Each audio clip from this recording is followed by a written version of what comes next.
Атлантика океанындагы Пальма Канар аралында жанар тоо атылып 5000 адам эвакуацияланды. Нарындын мэри Болотбек Тилкаттын негизинде бошотулду.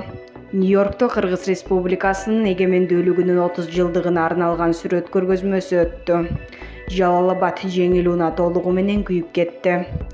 Туристтерди космоско алып чыккан кеме 3 күндүк сапарын жыйынтыктады. Созак районунун Кызыл Туу айыл аймагынын Акбаш айылында жолдун боюнда Ford Focus үлгүсүндөгү жеңил унаа толугу менен күйүп кетти. Бул тууралуу Өзгөчө кырдаалдар министрлигинин басма сөз кызматы билдирди. Өрт саат 12:00 чамасында бурчоого алынып, саат 12:17 чамасында толугу менен өчүрүлгөн. Өрттүн себеби электр зымдарынын кыска чыңалуусунан келип чыккан. Жаракат алгандар катталган эмес.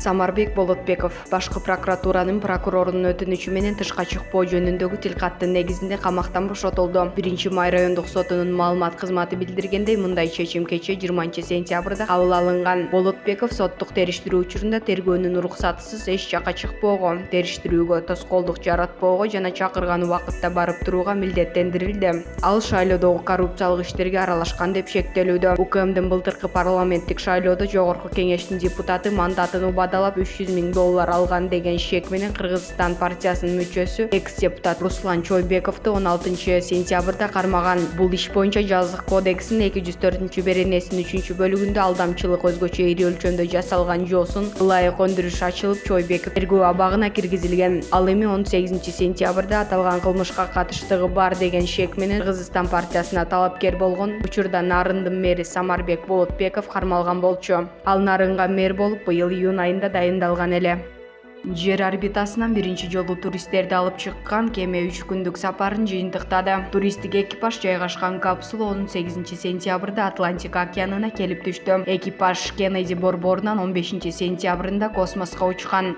Сапар толугу менен автоматташтырылган. Буга чейин июль айында миллиардер Ричард Брэнсон менен Джефф Безос өздөрүнүн компаниялары жасаган кемелеринде космоско көтөрүлүшкөн. Экипажды Жарет Айзекмен каржылады жана биринчилерден болуп космос бардык адамзат үчүн ачык болууга тийиштигин иш жүзүндө көрсөттү. Айзекмен 38 жаштагы тажрыйбалуу учкуч. Анын космоско учуу үчүн канча каражат төлөгөндүгү белгисиз. Ал башында турган 4 кишилик экипажда геолог Сиэн Проктор, АКШ куралдуу күчтөрүнүн ардагери Крис Семброски жана дарыгер Хейли Арсена болгон. Булардын ар бири өзүнчө 4 баалуулуктун, лидерликтин миссиясынын башчысы Айзекмен бала кезинде рак оорусун жеңген. Хейли үмүттүн, геолог Сиэн Проктор гүлдөп өнүгүүнүн, ал эми мурдагы аскер кызматкери Крис Семброски айкөлдүктүн символу катары белгиленген. Капсула орбитага 575 чакырым көтөрүлдү. Бул эл аралык космос станциясынан жогорку аралык. Учуу толук автоматташтырылган болсо да, космостук туристтер сапарга 6 ай даярданышкан. Эске салсак, адамзат жер орбитасынан тышкары космоско алгачкы жолу 1961-жылы 12-апрелде көтөрүлгөн.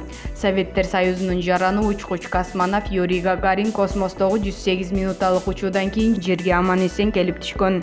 2021-жылдын 20-сентябрында Кыргыз Республикасынын тышкы иштер министри Руслан Казакбаев Бириккен Улуттар Уюмунун башкы ассамблеясынын 76-сессиясынын жогорку деңгээлиндеги жумалыгында катышуусунун алкагында Кыргызстандын эгемендүүлүгүнүн 30 жылдыгына арналган сүрөт көргөзмөсүн ачты. Маалыматка ылайык, иш-чара Бириккен Улуттар Уюмунун штаб-квартирасында өттү. Көргөзмөнүн жүрүшүндө өлкөнүн байыркы тарыхын, кооз жерлерин, улуттук спорт оюндарын, маданият жана жаратылышын, ошондой эле Кыргыз Республикасынын Бириккен Улуттар Уюму менен болгон мамилесин чагылдырган сүрөттөр көрсөтүлгөн. Сүрөт көргөзмө Нью-Йоркто Бириккен Улуттар Уюмунун башкы ассамблеясынын 76-сессиясынын жогорку деңгээлиндеги жумалыгына катышкан чет мамлекеттердин делегацияларынын бардык мүчөлөрүнө жеткиликтүү болгон.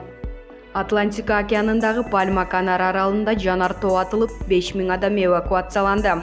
Бир нече үй зыянга учурап, аралга Испания өкмөт башчысы Педро Санчес барды. Ал ири өрттүн алдын алуу чаралары көрүлүп жаткандыгын билдирди. Канар аралынын президенти Ахель Виктор Торрес өзгөчө абал жарыяланган аймак токойлуу экенин, отурукташкан кишилердин саны 80 000 экенин билдирди. Жабыр тарткандар тууралуу маалыматтар айтыла элек.